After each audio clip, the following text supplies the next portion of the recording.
Hi, SCST 1010 students. This is Dr. Wheeler. This is Thursday, July the 10th, and you only have one thing that's due before this coming Sunday at midnight, July 13th, and that is Challenge 8. Challenge 8 has to do with Chapter 8 over test taking. So I'm quickly going to go over everything that you need to do. This will be focusing on test taking strategies, and I wanted to include in there that you need to be working on your capstone presentation. I sent a video out last week explaining the directions and where you can find them. So you should be able to find those, and everyone should have already completed. It was due before midnight last night, Module 6. And that included Challenge 6 and 7 and Discussion 3, or Discussion 4. So we're going on to test taking strategies. I did a capstone project overview in here. Just look under the capstone presentation portion of it. And then the checklist for this module. Have you read Chapter 8 over test taking strategies? I will include a link in after this video. Have you read Chapter 9, which is what we're going to go over next week? Have you completed Challenge 8? Check the class news. Email me if you need me. Started on your capstone presentation, and the due date for Challenge 8 is this Sunday, July 13th at midnight. I'm going to go into the Dropbox and show you what Challenge 8 is. You are going to take a quiz on test anxiety and see how you do. You're going to note your results in your, I want you to copy and paste these questions into a Word document. So you're going to note your results in your Word document. Then you're going to watch this next video. If you can't get the link to pull up from here, just cut and paste the link into a new window and put it up in your address bar. Also answer how you did on the test anxiety quiz. Did it reflect how you feel about test anxiety? And it presents a solution how to deal with test anxiety. What do you feel about that? And then I want you to describe how you felt the last time you took a test. Were you successfully able to control your anxiety? And I will say that when most people complete this, a lot of them say that they went in and they did not feel prepared. That's the main thing students feel. So this is Challenge 8. It's due before this Sunday at midnight. And just upload your file into this Dropbox and you'll be good to go. I'm going to go to Chapter 8.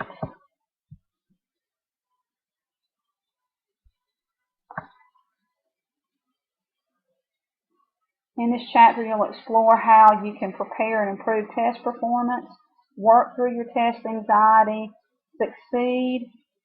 I want to just give you a word of advice from someone who has been in school most of my life and seen a lot of students, given a lot of tests to students and seen them either succeed or fail. And I can tell you the key to passing a test is preparation.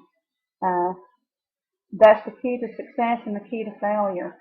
A lot of people will go in and they'll say, gosh, I can't believe I bombed that test. Did you really study for it? Did you take notes over the chapters? Did you go over your chapters, or did you rush in before the test and look over everything?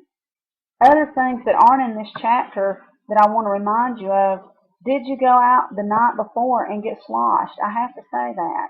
You do kill brain cells when you drink alcohol. Did you stay up too late with friends or playing your Xbox Live or PS4 now? Did you stay up doing things like that instead of studying? And then come in, on two wheels into the parking lot with 5 minutes to go before your test starts.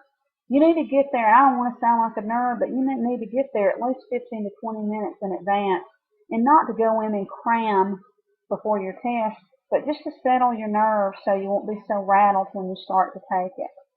Organize your notes so that you can study. Study with a friend who wants to pass the test and not somebody that wants to goof off. If it's cold in the class where you usually take the test, wear warm clothes so you won't be freezing. If it's typically hot in there, wear something cool so you won't burn up. Don't drink a Red Bull before you go into a test. You'll be too hot up. I don't care what anybody says.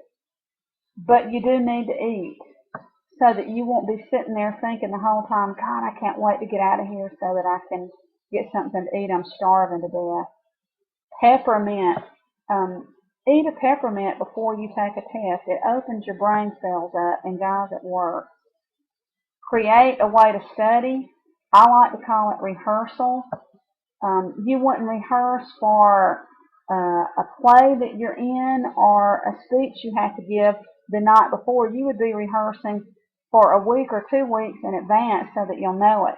You need to do the same thing for a test. Don't wait until the last minute to study. It'll leave your brain. Prepare physically and mentally, and I just told you the physical aspects of how you can prepare. Also, the other main thing is when you're actually taking the test. And I don't want to make y'all dizzy going through here. But when you take a multiple choice test like this one in front of you, rule out all the answers that it can't be first. And then you might come down to two answers left. And if you absolutely positively do not know it, go with your best guess or the first thing that comes in your mind. A lot of people will sit there and mull over it, and they won't go to the first thing that comes to their mind. They'll choose the other one, and they're wrong. So multiple choice, the first thing to do is to read it correctly. Is there a choose the one that does not belong or everything except that one? That some of them say choose the best answer. Read the question carefully. Rule out everything it can't be first. Again, with the all, only, and always for true, false questions, read the qualifiers first before you answer it. Be logical when you fill in the blank. Use other questions that might lead you to the answer for a fill in the blank. Subjective questions that means your opinion. So know a little bit about the topic going in. You need to know the vocabulary going in so you know how to answer the question. Focus on keywords. Learn from your mistakes. When you get a test back, don't throw it to the side. Use it so you'll know what the next test will look like. And because typically that's how professors do. All their questions kind of look the same. So you can learn from every test. Keep all of your tests, and you may have a comprehensive final at the end of the semester, and you'll have all of your tests to go by. Correct the test because you don't want to study from a wrong test. And if you have to, ask your professor to help you out with the correct answer if they don't go over it in class. That's about all I have for this, except just to be prepared. That is the one strategy that you will need, is to be prepared going into the test. That is what's going to separate you from the failure and the passing student. So prepare for tests, and that includes physically and mentally. Email me if you have any questions about this. Be working on this capstone presentation. I noticed just a minute ago only 11 of you have submitted for this week. Last night, everything was due at midnight. Wednesday, last night, everything was due over Module 6.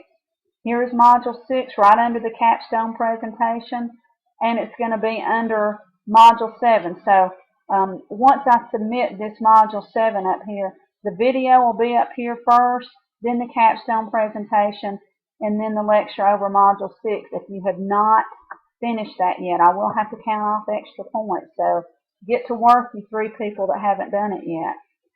That's all I have for now. Email me if you have questions. Have a good weekend. Go Braves.